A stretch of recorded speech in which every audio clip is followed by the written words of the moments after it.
Hello, everyone, and welcome to Challenge Talk, part of the Geocache Talk Network. We broadcast live on the first Thursday of each month, so feel free to jump over to YouTube or Facebook to watch the broadcast live and join the wonderful and active chat room, or listen to the entire show on your favorite podcast player. Hi there. In this episode, we'll be discussing some basic challenge etiquette with some unique logging mechanisms. There may be some wiggle room in how some people manage their challenge caching activities. So we're going to talk a bit about that tonight. And if you're new to the podcast or challenge caching, we're working through some of the basics of this aspect to our geocaching hobby to lay the groundwork for some of the more advanced creative ways we can enjoy challenges. We also like to highlight your challenge accomplishments each month. So between each show, don't forget to email your challenge cache finds to challengetalkpodcast@gmail.com, and you could win a prize to be given away each episode. And later in this show, we'll be playing our exclusive game for the live audience, Wheel of Challenges. So get your email program ready and follow instructions when the time comes, and you could have a chance at winning the grand prize, which is a 1-year membership to Project GC. Last show I said 1 month. It's 1 year. It's 1 year. And while we're on the topic of free stuff for the month of September, you can also use the promo code Geocache to save 30% on your Write in the Rain orders. That's like notepads, paper logs, pencils, pens, loads of quality tots, tools of the trade. You got to check out their website because they've got tons of stuff, including lots of things related to geocaching. I've found a lot of Write in the Rain logs out in the field over the years, and they hold up really well in the rain. They are the best. I once bought a pack of Write in the Rain copy paper. I just cut that thing into strips. It goes forever. It's the best investment. Yep, and they sell log sheets already pre-printed for geocaching and all that. So worthwhile. Go check out the website and use Geocache to save 30% on your orders. So tonight we are once again your hosts, Emily Renee. Hello. And Geoff from Cache the Line. So let's start off with another quick community question icebreaker. We ask you to send in challenge caching related questions, and we watch for common or popular topics of discussion out in the community. So this show's icebreaker question is, how do you typically sign log sheets, either geocaching solo or with a group? Emily? Well, when I saw this question, I thought I've never not signed my own name. So typically if I'm caching with someone, it's only a few more people. And so we're always using our own names. So I've never thought of signing with a group name. I can think of maybe one instance where it was a kayak cache that was a challenge cache as well.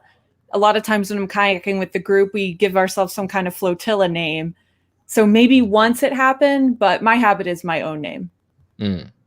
Yeah, like especially with the smaller log sheets, those really like thin ones, I tend to write a short form of my personal name. But yeah, right. So I will do E-R. Emily Renee, E-R. E-I-E-I-O.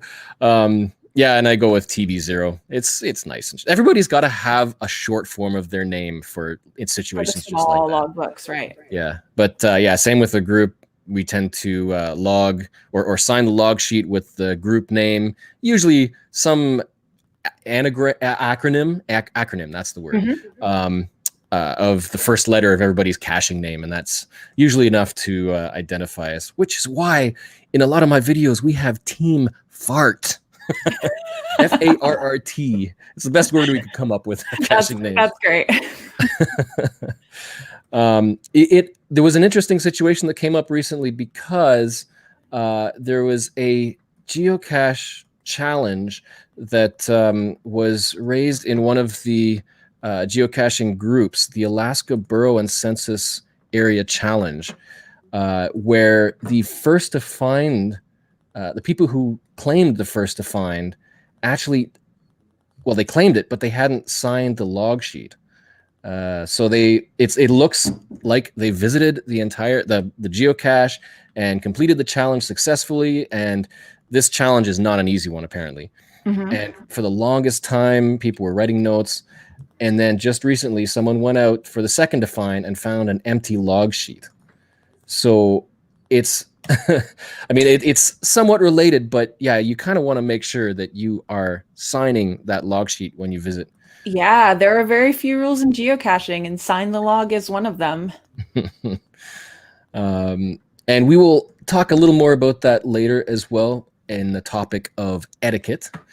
But don't forget to email any of your challenge caching questions to challengetalkpodcast@gmail.com. And any community questions we may chat about in a future episode. So if we move on to our monthly challenge statistics update, Project GC provides lists of a summary of their challenge caching checker scripts. And so checking just earlier today, the numbers as of today, we have 5,113 active scripts. These are the things that handle all of the challenge algorithms that create those checkers. And that was up 277 from last month. So people are coming up with new ideas regularly. Awesome. And we have 33,109 unique challenges. That means that these are different parameter sets. So using those 5,000 scripts, there are variations using those scripts to create these challenge checkers. That's 33,000 up, almost 1,000 from last month. And the third one is almost 40,000 active tags. And those are the unique checkers. So that could be, there's checkers that might be duplicate challenges across different GC codes. You know, if you see a challenge and you think it's a really cool idea, you can copy that and retag it for your GC code. So that's basically what that means. There are 39,756 unique GC checkers, GC listing checkers. And that's up 1,226 from last month. That's a lot of activity in 1 month. Impressive. I think those numbers are only ever going to go up because, again, that's not tracking archived caches. That's just number of active stuff, which is why I also kind of like tracking the challenge caches in Ontario because we've got so many. And interestingly, it seems like this has been a slow month because last month there were 1,214 active challenge caches in Ontario. It only went up by 4 in this month, checking as of today. And worldwide of active challenge caches, this is currently searching by challenge in the title, in the cache title. There are 29,522, which means it has gone up 580 new challenges worldwide in the past month.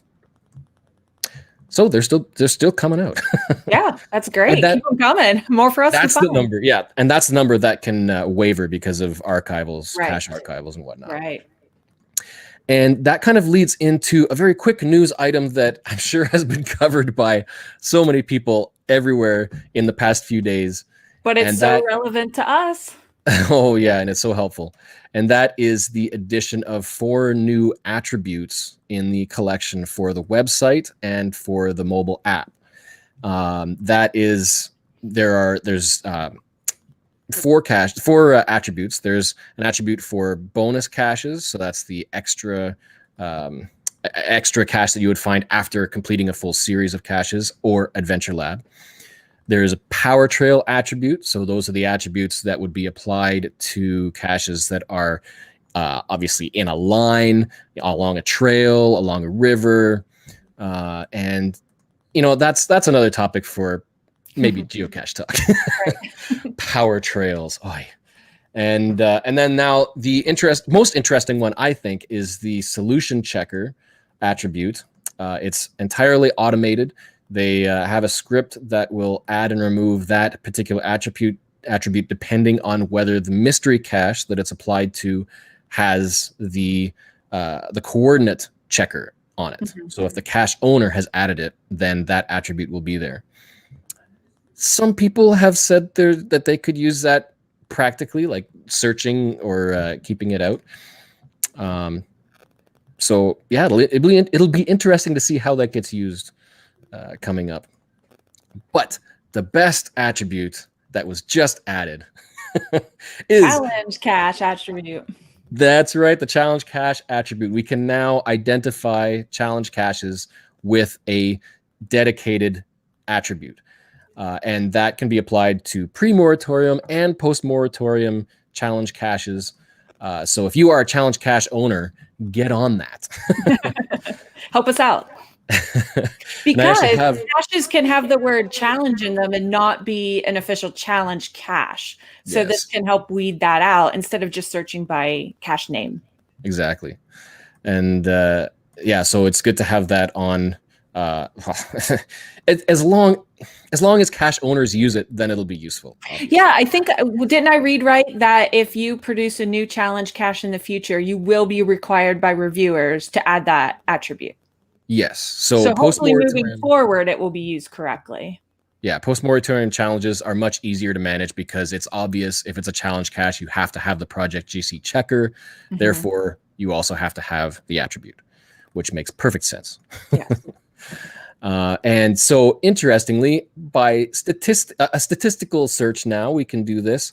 Searching for active challenge caches with the attribute worldwide, there are, since Tuesday, yes, there are already over 14,000 active, or around 14,000 active challenge caches worldwide with the attribute. So, Cool. HQ may be running scripts and cache owners may be adding them, but those numbers are going to keep going up continuously. Hopefully, at some point, they will come very close to a basic search for challenge in the title.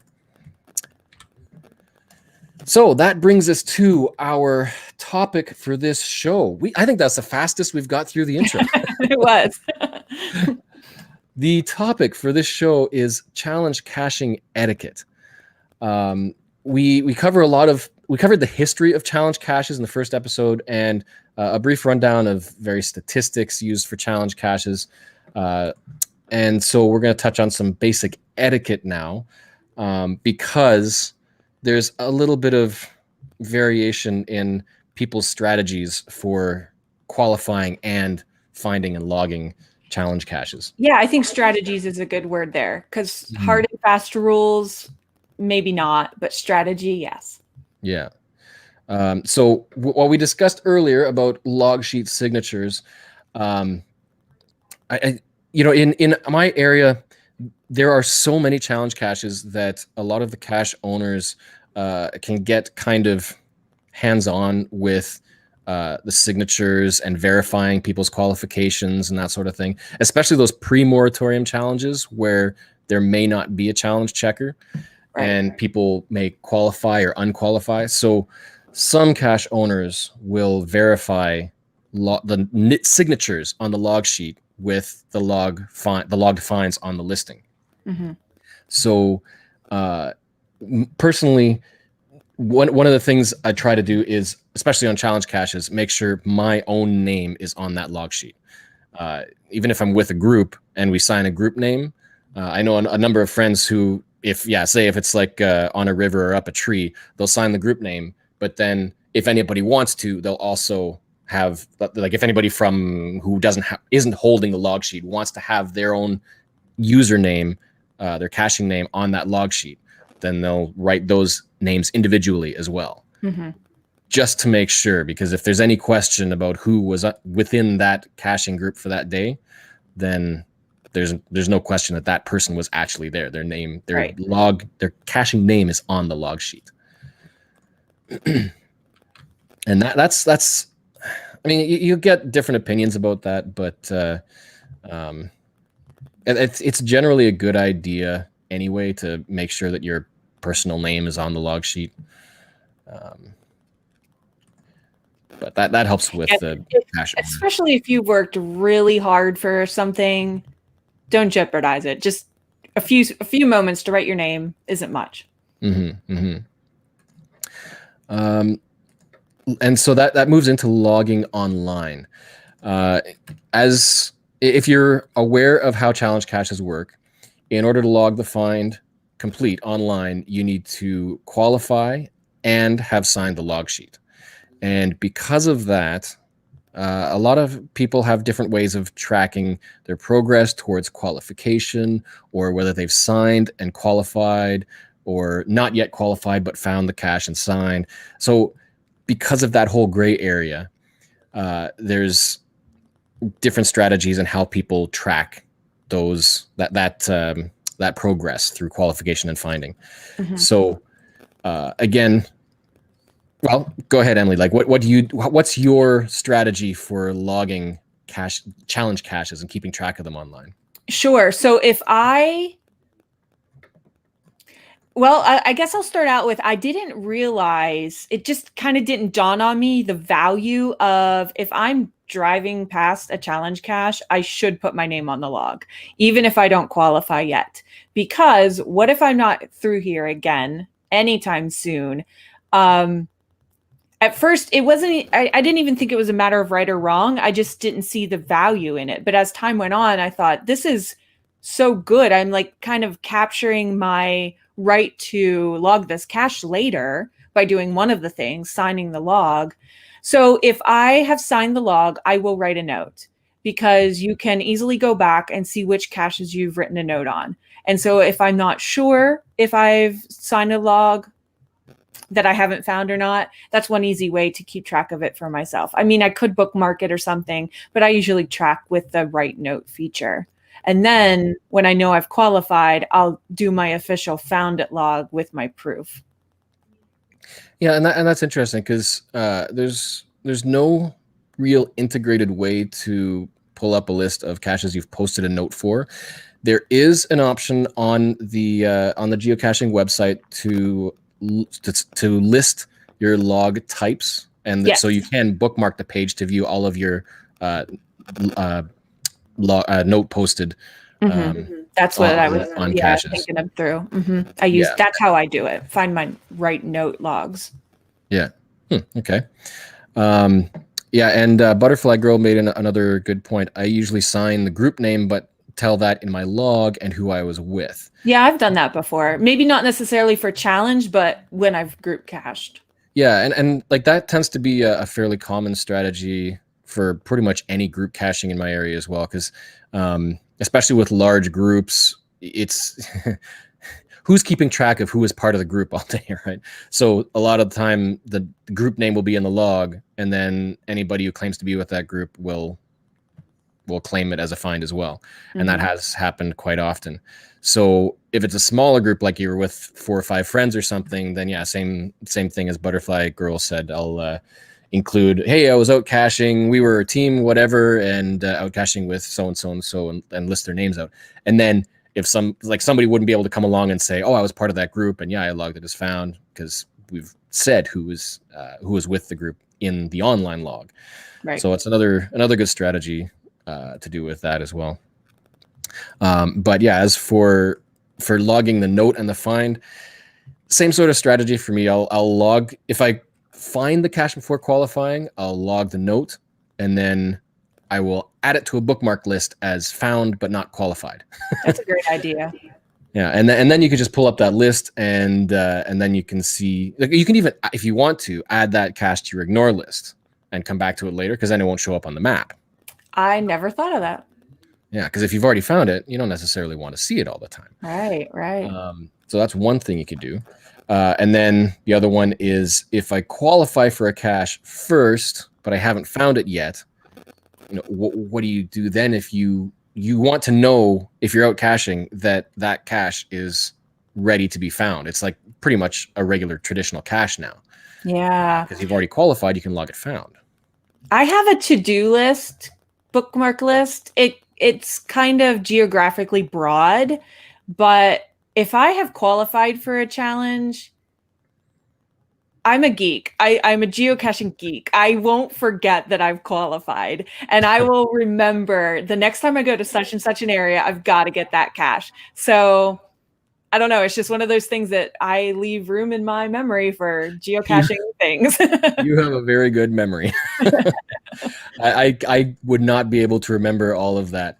Then again, for me personally, I love challenge caches, so I've got a bookmark list of all of the challenge caches in Ontario. I tracked the stats, as you heard earlier, and so I've got.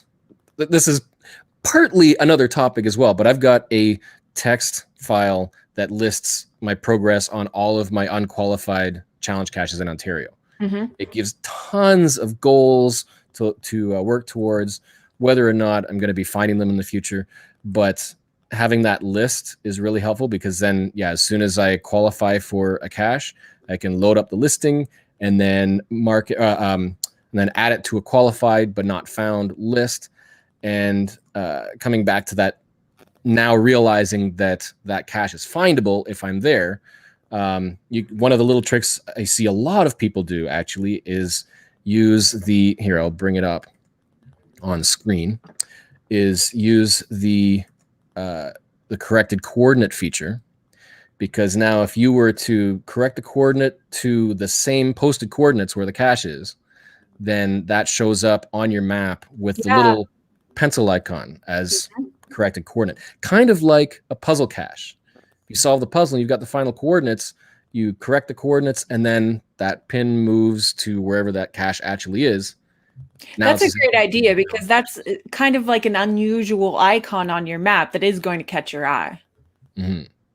Yeah, so it stands out, especially when you've got like a field of mystery caches. Mm-hmm. And let's say you've got a forest full of mystery challenge caches, and some of them are hard and some of them are easy. You can, if you've qualified for half of them, now you can see which of those caches you can find and log online, because you have that little pencil of the coordinate, corrected coordinate. Great idea. So again, that's the same sort of order, because you can't log the find until you qualified and signed. A lot of people tend to post that note first and then log the find once they've signed the cache.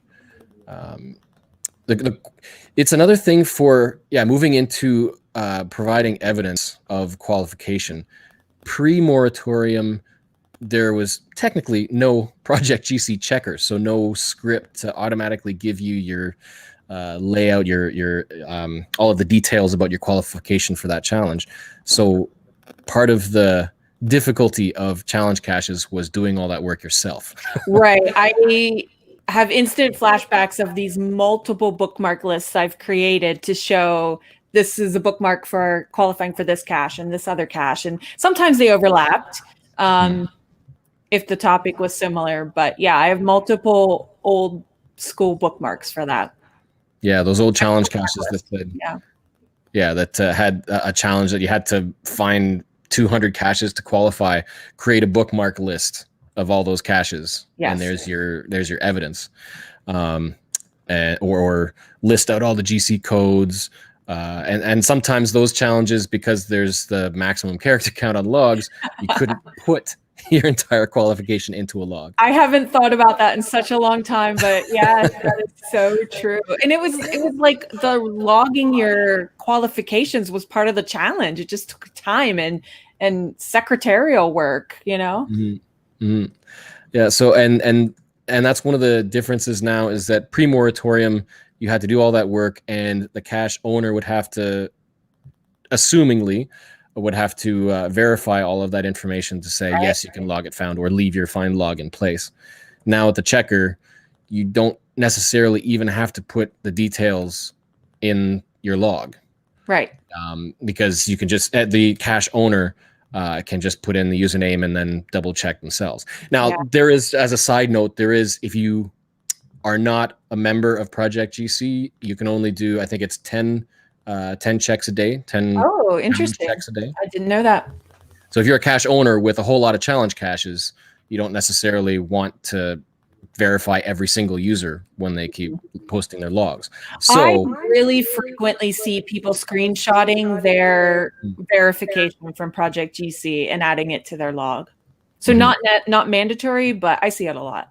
Yeah, which is why it's a good point of etiquette as a challenge cache finder to post some kind of visual evidence that you've used Project GC and checked and verified, because you don't know if the cache owner is a member or not, and it would be very, very annoying. It's not not a nice task to have to go through every user on all your challenge caches to double check.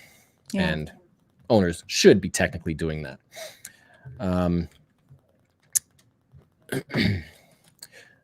So yeah, there are some pre-moratorium challenge caches that have had cache owners say you need to sign the log before qualifying, or you need to qualify before signing the log. And technically that's considered an additional logging requirement because right. And I think that's what had me maybe slow in adopting the sign the log even if you don't qualify for, because I've lived in 2 different regions, and we all know geocaching has different flair in different regions. And so if you haven't really studied and you see this one owner requiring one thing and a different owner requiring another, you know, I just didn't really get into it at first to know who's being excessive and who's being correct. Yeah. It's like you kind of have to think about the other people first, but at the same time, cache owners have an agreed responsibility that it's kind of like earth caches. If people just post their finds without sending information and the cache owner doesn't do anything about that, then they could be held responsible for basically armchair logging. But if you as a cache owner, you technically do need to verify that people logging the finds on those caches actually qualify for the challenge. Yeah, that rule was just a good piece of information. Like that's the actual line that says, yeah, you need to, you can sign the log at any time, and the challenge cache can be logged as found online only after the log is signed and the challenge tasks have been met and documented. So 2 parts, but either order. Yeah, and the cache owner is the only person who can verify that. So good etiquette, qualify, get your details, get your proof, and post it with your log once you qualify. There is another little potentially controversial thing, depending on how much of a cache cop you want to be. I keep bringing up this challenge, the Alaska Burrow Challenge, but if you use Project GC, there is a browser plugin that they provide, which does a couple of things. It cross-references the GC code that you're on and provides a little extra list of all of the challenge checkers that are associated with it. So in this particular case, for example, the Alaska Burrow and Census Area Challenge, there's no Project GC checker in the description, but somebody, whether a cache owner or a community member, has created a Project GC checker. So this little browser plugin will show that any checkers associated with it. If we were to load up my Ironman Bingo Challenge, which is a good example of a challenge with loads of things to qualify for, there are no checkers for any of these, or I didn't create checkers for any of these tiles, but other people have created checkers because they're all kind of individual challenges to complete. And if you don't have the script to do all that, then somebody will be like, okay, this is too much work to check. So I'm going to request a script for a streak of 35 days of traditionals. And that will show up in this list because it's associated with the GC code for this challenge. So going back to the stats, that's why the number of unique tags is important, because you can have multiple checkers per challenge cache. So it's something good. Dig deeper into that. That's not anything I've ever played with. That's a topic for another show. There you go. It can get pretty complex. But as a cache owner, like if you get to the point of placing a challenge cache, then there's going to be a whole lot of tricks and details to get used to. So we'll eventually get to that, I think. So I guess as a cache owner, this came up just before the show, talking to Jesse about challenge caches. So this is now etiquette as a cache owner. If you own a pre-moratorium challenge, would you create a challenge checker and add it to your listing for other people, for the community? Because let's say you created it 10 years before you needed checkers. Right. Now that we have the ability to have a checker, would you add a checker to your challenge cache? Personally, I totally would. But I guess my question is, can you create a checker for everything? Which is kind of the point of the new rules. So is it even possible for all of them? It would depend. See, this is a good question to ask a script writer, a checker script writer. From my experience, there are definitely some challenge caches that are ridiculously difficult to create an algorithm for. And then you've also got the limitations of the language that the script is written in as well. So the rules right now basically state that you have to be able to create a script for it. So that already eliminates some pre-moratorium challenge ideas, because you wouldn't be able to create a script for it, right, or you wouldn't find anybody who would want to. So I guess if there's a possibility of it, then yes, I like to do that kind of stuff. I'm the kind of person who will check my cache pages, make sure the pictures are still loading. I add congratulations to the first to finder. I'm just kind of all in. I love geocaching. I love adding whatever little touches I can. So I would if I had the opportunity. Yeah, and just finding our way, correctly said that not all challenges are scriptable because some data doesn't come across the API, which is also true. And that statement is over my head. That's a topic for another show. With a guest speaker. So yeah, that's it. There's still a lot of challenge caches out there that don't have checkers on them. Obviously, some of them can't have them, and those pre-moratorium challenges are not required to have them. But yeah, I think I would agree. I mean, if you have the option to create a checker for it, then it's just nicer for people.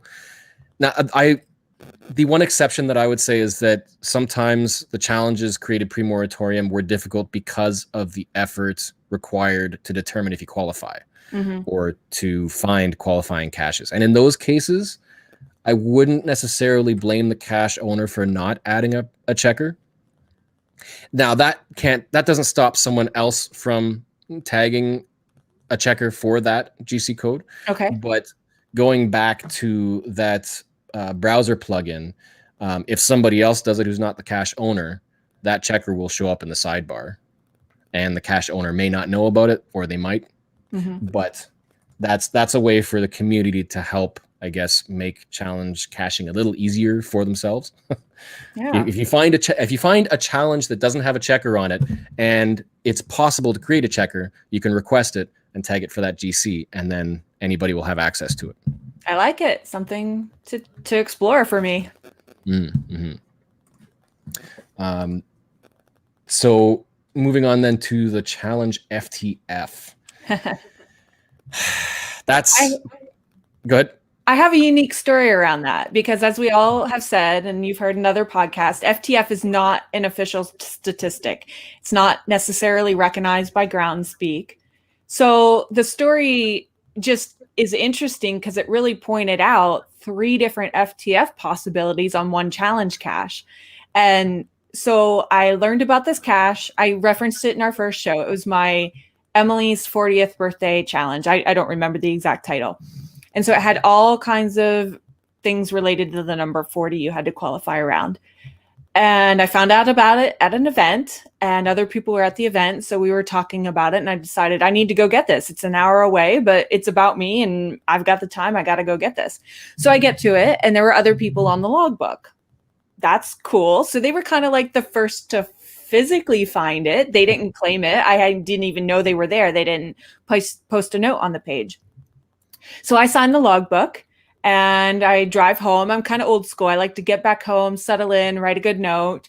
And so that was what I was planning on doing. So when I open up my laptop, get ready to write a note, I see someone had logged a first to find. And they're like, first to find, big capital letters, exclamation points, all of that. And I'm like, what? I was totally first to find. There were no other names on the log. And so we're figuring this out, what's happening. And so some of the folks from the event that day were all chatting with each other, trying to figure out who's first to find. And it turns out there was a spot on the pre-printed log sheet for first to find. You've seen that before. And I didn't sign in that spot. I didn't even think about it. I was just happy to find the cache, and I put my name on the log in the next available spot. And so that person thought I didn't qualify maybe. And so they claimed first to find because they used the actual spot on the log. They happily gave it over to me because I was chronologically first to find, first to qualify together, those two components. But it was just really interesting to think about how there were three possible first to finds: first to physically find it, first to log in online, and first to both physically and qualify for it chronologically first. So there you go. That's really kind of complicated story, but interesting. It was interesting in the moment when we were figuring it all out too. Yeah. I think that first to find etiquette itself is enough topic for oodles of shows. Right, because all of that and none of it is even recognized. So it's just what we geek out on. It's a side game, yeah. And and that same thing happens with just regular caching, not even challenge caches. It's like somebody comes along, they just open the log and sign on the back somewhere and claim the first to find, but then somebody else comes and sees there's no signatures on there. It's like, yay. And then you realize that you're not actually first to find. Yeah. Always look for the top start of the log sheet. And that's where right. And don't mess with people. Not too much. Yeah. So, because the interesting thing with challenges is that, like you said, there's the first to sign, first to hold it, all that stuff. So with challenge caches, you've got first to qualify, first to sign, first to qualify and sign. Like I kind of find the same sort of thing with earth caches, right? Like with an earth cache, you still have to send information to the cache owner, but that's not public. So really the only public thing is as soon as you visit the location and you log it found to send in information later. Is that a first to find? Because that's kind of allowable. Yeah. So there's that little bit of, I think it comes down to, it when you see it. Generally speaking, right? It's like if for a challenge cache, I think if I were to, you don't know if you're actually the first to qualify. You might be able to see if you're the first to check to see if you're qualified, because that little project GC image, if the cache owner has turned it on, shows the number of people who have successfully qualified. Right. So and how many if you open up, if you open up the new cache and it's got 0 success and 0 fails, and you go and check and suddenly there's 1 there, you know that you were the first person to check and qualify. Yeah. So you could potentially write a note saying first to qualify. Screenshot or whatever. Yeah. But if you start doing that, then you could open yourself up to some potentially angry other comments from other people. Yeah. We have to be good natured about all of it. Yeah. But when it comes to signing, that's the other thing. Like, personally, I think if I were to go to a new challenge cache that, say, I didn't qualify for, and I found it and signed it, I would probably add on that log sheet saying first to sign but don't qualify or something like that. But also online, I might write a note saying, "Yay, first to sign the log sheet." Yeah, that's a good point. Wouldn't use write as much as we want on the log sheet, Yeah. And it doesn't have to be just our name. Probably wouldn't say first to find, because that's obviously could raise a whole lot of confusion. So I'd be like, first to sign the log sheet. And then so let's say if that happens and then nothing else happens between then and the day that I qualify, and then log a find, then I would say first to find on the find log, because it was the first to qualify and first to sign. Well, first to sign and then first to get everything done to log the find. So that would be, I think, a legitimate first to find on a challenge. Otherwise, just qualify the first to find, first to what, and I think you're good to go. Yeah. It's such a touchy subject. Like we said, it's all etiquette. It's not rules. Yeah. Oh yeah, and Team Demp made a good point there as well. In the old days, everyone logged at the end of the day or even later in the week. There were no smartphones. Right. There were no And I'm one of immediate those kind of old day people. Still. Yeah, so like how would you know? Really the only guide would be the order of names on the log sheet. Mm-hmm. I'm kind of glad we live in an era of smartphones now. Yeah, I definitely use it. If I'm first to find, I'll typically take the time to log in the field. I mean, not even talking about challenges. I'll use my smartphone, but yeah, I still like to come home and reflect on my day through logging. I think it's I think it really comes down to just what the find log represents. And the first person to log a find log having completed whatever requirements for that particular cache type, and their signature is legitimately the first one, then that would be like it's a prioritized list, I guess you could say. So the first find log verified by the earliest name of the list. Because if somebody else signed it first, but you posted the first find log, for a challenge cache, that probably means they haven't qualified. They found it, but they haven't qualified. Even though they found it before you and signed, you signed after them, but you also qualified. Therefore, you're the first to find. So it's weird to think about stuff like that because it's really just a game, and you're finding geocaches. Exactly. Everything we've just said. What does it matter? You have to think about it. Otherwise, it just goes whoosh right over your head. But it does matter. Oh yeah, it does. And I mean, the key thing is, again, remember that it's a game, and we want to have fun. And the first to find is not an official thing. Like, don't cause problems, don't cause issues. Right. Just try to be friendly and reasonable with all of that. Yeah, enjoy what happens. Yeah. So again, there's so much stuff to talk about with the challenge etiquette. There's always so much to talk about with every topic. But if you think that there's anything that we missed in this show, or things that you think you'd want to touch on or briefly talk about in a future show, once again, we have those community questions. So if you email in your questions to challengetalkpodcast@gmail.com, big or small, any questions, topics, anything like that, email them over, and we will continue to discuss them at some point in the future. Yeah. If you have any opinions you want to share, by all means. Be friendly, though. But with that, I think we will move on to our game time, because that's always fun. It is. Wheel of Challenges. Yes. So one live viewer each month will be selected to face off against the wheel and have a chance to win the grand prize. Once again, it's a 1-year membership on Project GC. So to enter, make sure you have your email program open right now, get it open and get ready, because you'll need to send an email with a subject containing "spin me" followed by your geocaching username and the answer to the question to come. The first verified user gets the wheel. Your profile will be checked live on Project GC, and if you qualify for that particular challenge, you will win.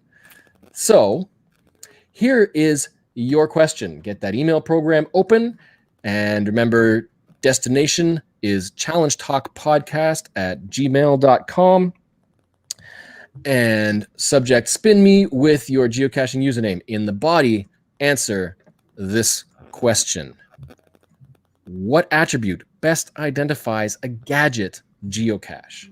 What attribute best identifies a gadget geocache? The first person to send in the answer to that question will be checked online against a challenge on the wheel. So while that is happening, because who knows how long it'll take for someone to get that email in, we can chat about the wheel of challenges. Let me load this up. This is a very exclusive, brand new thing just for Challenge Talk. And how many challenges are on the wheel? There are, how many were there? There were 12, 14, 2, 4, 6, 8, 10, 12, 14, 15 challenges. That's right. 15 challenges. And we selected all kinds of difficulties to give, a little bit of suspense. You could get selected for a really easy one, or you see it starting out already on a 5-star difficulty challenge. So we'll see. That's right. Yep, and it will spin completely randomly. I am double checking a username because I think we have a winner and we have somebody. So we have the first person who has sent in the correct answer was Butterfly Girl. Yay! With Gadget Cache attribute. Wait, hold on. I'm getting let me scroll back. Forget what I just said. That is the question was Gadget Geocache. The attribute that identifies a Gadget Geocache, the first person is DMNREC. Let me double check. DMNREC, yes, that's a valid username. And you have the correct answer. It is the field puzzle attribute. I can't believe I just said Gadget Cache. That was the question. So DMNREC, you are going up against the Wheel of Challenges this month. So let's see, what challenge will you be facing? Difficulty is 2.5 star, the 500 trackable challenge. Oh, yeah. So let's load that up. This is GC3F5D4, owned by One Bad Ant. 2.5 difficulty, 1.5 terrain. This is in Alberta, Canada. So in this particular challenge, to log this cache, you must have discovered or moved 500 trackables. So that is your challenge. We load up the Project GC checker. So this is another example of a pre-moratorium challenge published in March 2012. Okay. There's no Project GC checker associated with it or created by the cache owner, but there is one associated with it. So somebody else has created it. Awesome. So go to that checker.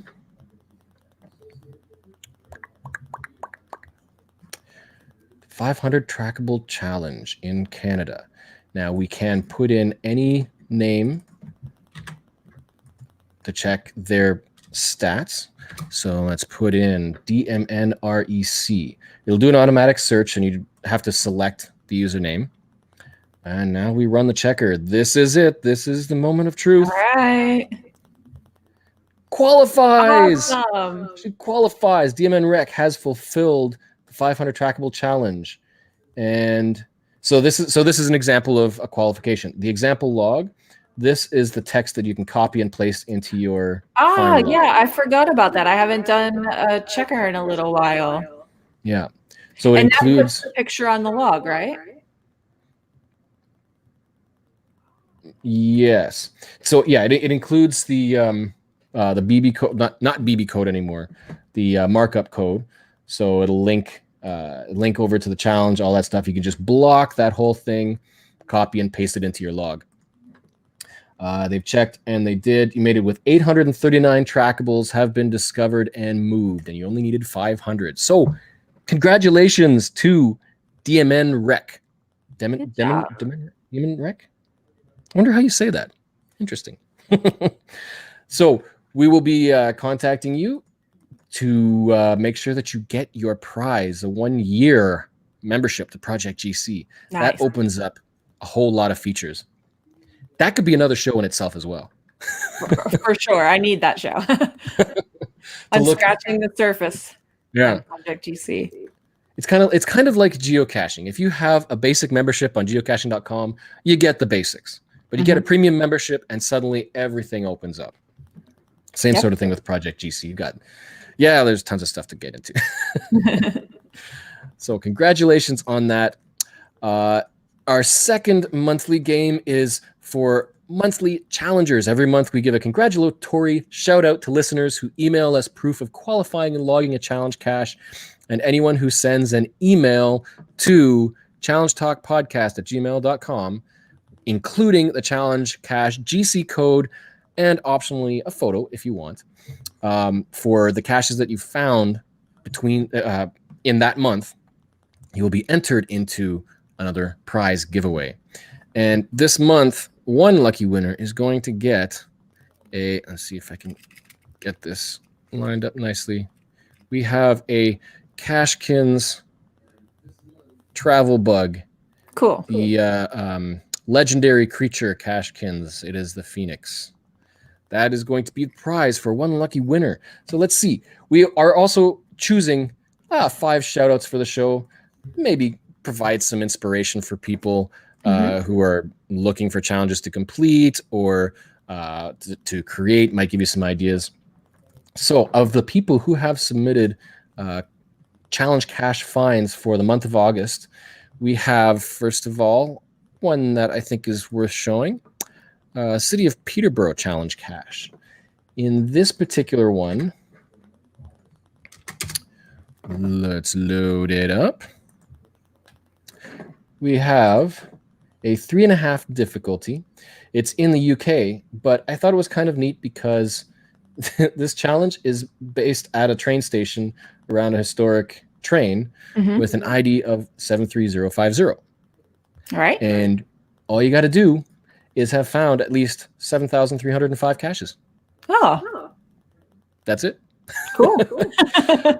But Long Watton 34 has sent in that qualification. They qualified and found. And so, I mean, it's a simple challenge, but it's got a theme. Yeah, exactly. And you qualified. Well done. Yeah. They don't have to be complex. Secondly, we have the UGC 09A Master's Degree, the first credit challenge. This is one that Kitty Catch completed. This was like this one seems so complex. There are a number of qualifications. So they created an image. Let's see. I wonder if I can load this up a little larger. Maybe. So there's a number of levels to each degree. So this is another pre-moratorium challenge. Okay. But these are each individual caches, challenge caches, and each one has its own challenge to complete. Goes up from the certificates, diploma, advanced diploma, bachelor's degree, graduate diploma, master's degree, and doctoral degree. Wow. So yeah, it's kind of big. So this is one of those, or you have to do all of that to qualify for this one? This is the master's first credit. So the master's degree first credit. This is the one of them. Yeah, the first of the second last row.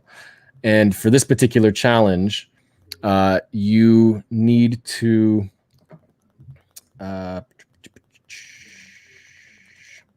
where is it? Caching chronology. Yeah, on long challenge caches, you got to sometimes read through the description to find. There's a lot to read sometimes, and then a lot to comprehend. Yes. Yeah. To qualify for this challenge, you require a 365-day caching streak. So you have to have on your statistics a longest streak of 365 days or more to qualify for this particular challenge. Cool. Now, there are other challenges similar to this. There's one where you have to accomplish each of these in one challenge. So these are all individual challenges in this particular series, but there's like a doctoral and master's degree challenge where each of those are individual challenges you've got to complete overall for that particular cache. Fun. I love people's creativity coming up with this kind of stuff. Yeah, and this, like, these complex ones really started to show up closer to the moratorium, which is arguably another reason why they did the moratorium. They just kept getting more and more complex. Good point. Next up, we have GC861WT T5M's 30 Finds 12,000 Favorite Points Challenge. This one, you need to have 12,000 favorite points shared over 30 finds. So any 30 finds in your history, as long as you can find 30 where the total favorite points adds to 12,000. It's another common one. And I think this is a fairly regional one as well, because obviously if you do this in Seattle, easy, you probably have no problem. Yeah. But I like it. I like it. Yeah. Yeah. So that's a good one for encouraging people to find highly favorited caches. If you found some of the most favorited in the world, you've probably qualified in under 10 finds.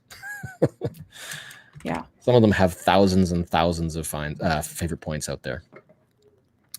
And next up, we have, that was Mike Roger who qualified for that one and sent his proof in.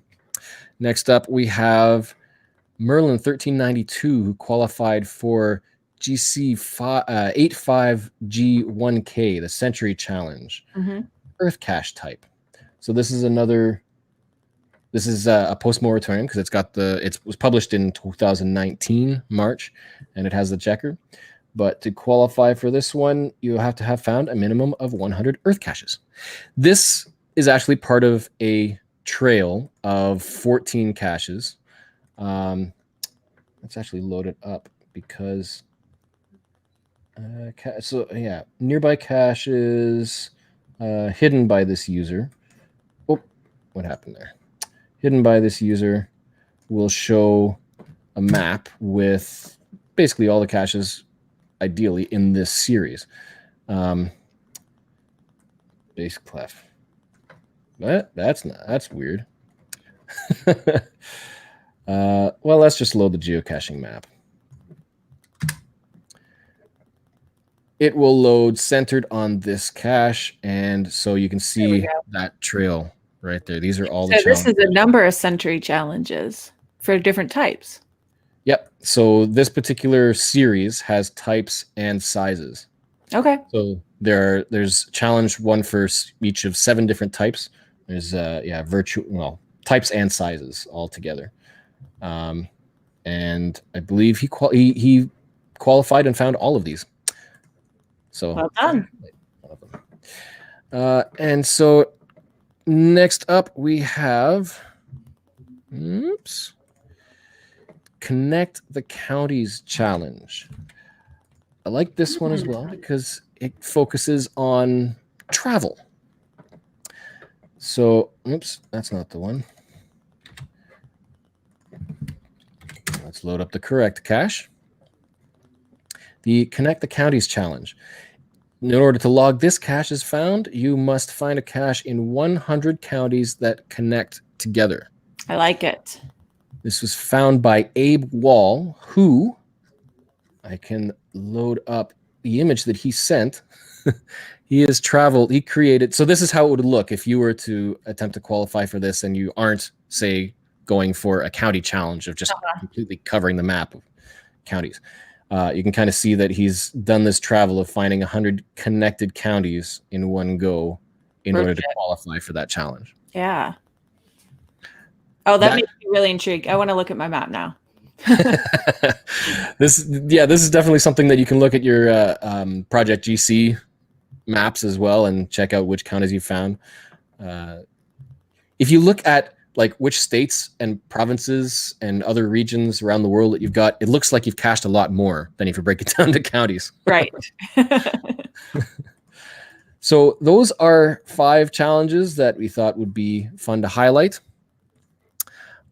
Maybe it'll give you some ideas, but we have pulled a winner from everybody who has submitted a challenge for this month. And so remember, for next month, as you do your geocaching adventures out there, if you find any challenge caches that you have qualified for, remember to send in your email before next month's show, and you will have a chance to win next month's prize. Not the grand prize, that's the Wheel of Challenges. But this month's winner has been chosen at random and is Kitty Catch. Congratulations. Congrats, you have won the Phoenix. I think it's a Phoenix. Yeah, it is. Yeah. The legendary creature from Cashkins. We'll be in touch with you so that you can send us your contact info and get this special prize. Now, every month, I also like to just do a little quick update on my own Iron Bingo Challenge cache because it's one of the last pre-moratorium challenges that was published, and it's not an easy one, and I don't qualify for it either. I still got to qualify. You didn't have to qualify for them yourself pre-moratorium. Right. And so I showed this earlier, but it's a grid of a variety of streaking challenges, and I'm keeping track of who qualifies first and claims the rows and columns, and I have prizes set for people who claim shapes first and for whoever qualifies for the entire grid. So anybody out there, if you want to win a geocoin that is going to be minted at some point in the very near future, especially for this challenge, then a well-earned coin for sure. it is GC3D5EB, the Ironman Bingo Challenge. It's not an easy one, especially if you've cashed out your own home area. Sequential days streaking of anything from cache types to sizes, attributes, ratings, all that stuff. And you have to do it at least 100 because the free space is 100 consecutive days of geocaching. So this month, there haven't been any new qualifiers, but I'm not expecting too many qualifiers. It takes a long time. It's a challenge. Yeah. I should actually try to work on this myself. Qualify. That would make a whole different video series. We'd love to hear about it when you do. Well, it should hopefully take you to some interesting caches as well, because one of the challenges is for abandoned structures. There's scuba caches, greater than 10-kilometer hikes, UV caches. Like it's a variety of interesting caches. Not your everyday cache find. Yeah. So keeping track of that. Anyway, that is all that we have for this show. If we missed any of your comments, then hopefully, well, we got Jesse in chat, so thanks, Jesse, for managing all of that and liaisoning with everybody here live. And I hope that you will tune in again next month. The next show is Thursday, October 1st, and that will be a topic that will be announced very shortly. Christopher Sumter says, I found a bunch of the ones around Cedar Rapids, and I'm now working on qualifying for many that I had not already qualified for. Perfect. That's exactly what challenges do for us. They give us those new directions, new things to work on. Yep. And we may have a topic about something related to that in a future show as well, because I have to say, I've done the same thing. You go out, especially on vacation, and there's a bunch of challenge caches somewhere, find them. Even if you can't log them found, get there, sign them, because who knows in the future when you might qualify for them. Right. So I think that is it for this show. Is there anything else that has come to mind that you might want to raise? No, just get out there, find a new challenge, make a new challenge, figure out what your challenge is, what excites you. Yeah, and like put a cache that you obviously you have to qualify for it yourself. But if it's something fun that you love to do, then by all means, make a challenge for it. It doesn't have to be hard. It doesn't have to be like an actual challenge for people. Sometimes new geocachers, it'll be hard for them to find 100 caches to log a challenge is found. So there's all difficulties. There's always an audience for every challenge out there. Yeah, exactly. So on that note, we will say thank you for watching. Thank you for tuning in live. And remember to send in your questions and your qualifications for next month's show. And thank you, Jesse, Memphis Mafia, in chat. Thank you. Thanks, everyone. Thank you. And we will see you later. Have a good one. Good night. See you later.